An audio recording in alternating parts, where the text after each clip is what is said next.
নমস্কাৰ সকলোকে সাদৰ সম্ভাষণ জ্ঞাপন কৰি এটি বিশেষ বাতৰি লৈ নিউজ নাওৰ ষ্টুডিঅ'ত মই মুকেবুল হুছেইন।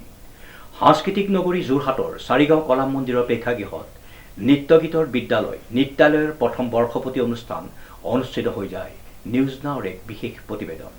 2022 চনতে পূব যোৰহাটৰ কেন্দুগুৰি অঞ্চলত প্ৰতিষ্ঠিত হোৱা নৃত্য বিদ্যালয় নৃত্যালয়ৰ প্ৰথম বৰ্ষপূৰ্তি অনুষ্ঠান চাৰিগাঁও কলা মন্দিৰৰ প্ৰেক্ষাগৃহত দিনজোৰা কাৰ্যসূচীৰে অনুষ্ঠিত হৈ যায়। সেই উপলক্ষে যোৰহাট জিলা ভিত্তিত সৃষ্টিশীল নৃত্য প্ৰতিযোগিতা আৰু সন্ধ্যালৈ সাংস্কৃতিক অনুষ্ঠান অনুষ্ঠিত হৈ যায়। উক্ত সৃষ্টিশীল নৃত্য প্ৰতিযোগিতা নিম্ন আৰু উচ্চ দুটা শাখাত অনুষ্ঠিত কৰা হয়। নিম্ন শাখাত প্ৰথম শ্ৰেণীৰ পৰা পঞ্চম শ্ৰেণীলৈ আৰু উচ্চ শাখাত ষষ্ঠ শ্ৰেণীৰ পৰা দ্বাদশ শ্ৰেণীলৈ প্ৰতিযোগীসকলে অংশগ্ৰহণ কৰে। অসমীয়া আৰু হিন্দী গীতৰ আধাৰত প্ৰতিযোগিতাখনি অনুষ্ঠিত হৈছিল। নৃত্যালয় নৃত্য বিদ্যালয়ত ভাৰতনাট্যম, সৃষ্টিশীল নৃত্য আৰু লোকনৃত্যৰ প্ৰশিক্ষণ প্ৰদান কৰা হয়। বৰ্ষপূৰ্তি অনুষ্ঠানটিত চাৰিগাঁও কলা মন্দিৰ আৰু সূৰ্যোদয় সংঘই বিশেষভাৱে সহায় সহযোগিতা আগবঢ়ায়।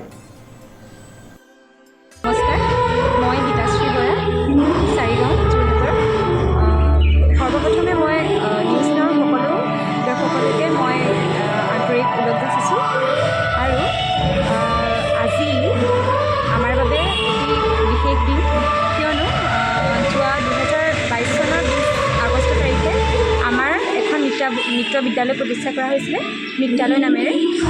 কেন্দুগুৰিত অৱস্থিত নৃত্য বিদ্যালয়খিনি নৃত্য বিদ্যালয়খন আৰু বিদ্যালয়খনত আমি ভাৰতনাট্যম আৰু সৃষ্টিশীল নৃত্য আৰু আমি ফ'ক ডান্স লোকনৃত্য আমি প্ৰশিক্ষণ দিওঁ তাত।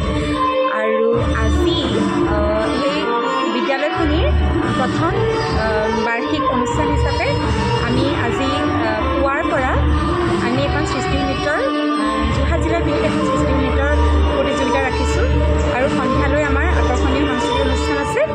আৰু সমূহ দৰ্শককে মই ইয়াৰ ফালৰ পৰা এই নিউজৰ তৰফৰ পৰা ধন্যবাদ জনাইছোঁ আৰু আশীৰ্বাদ কৰিব যাতে আজি অনুষ্ঠানটি সুকলমে হৈ যায়।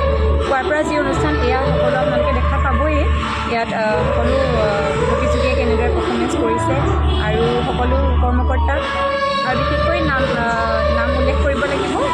আমাৰ নৃত্যালয় প্ৰতিষ্ঠানটিৰ লগত বিশেষভাৱে সহযোগ কৰিছে চাৰিগাঁৱৰ এটি সংঘ সূৰ্যোদয় সংঘ, চাৰিগাঁও সূৰ্যোদয় সংঘ, আৰু আমি ভেনিউ লৈছোঁ চাৰিগাঁও কলা মন্দিৰ।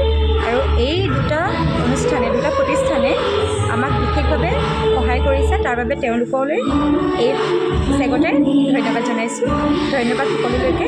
আমি আজিৰ প্ৰতিযোগিতাখনি দুটা শাখাত অনুষ্ঠিত কৰিছিলোঁ, নিম্ন আৰু উচ্চ।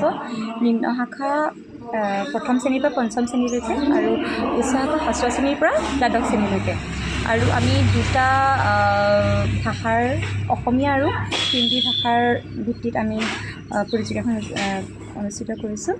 আৰু ইয়াত বিশেষ কোনো থিম নাই, কিন্তু আমি এটা নিৰ্দিষ্ট এটা কথা আমি উল্লেখ কৰিছিলোঁ যে ৰিমিক্স গান যাতে নহয়,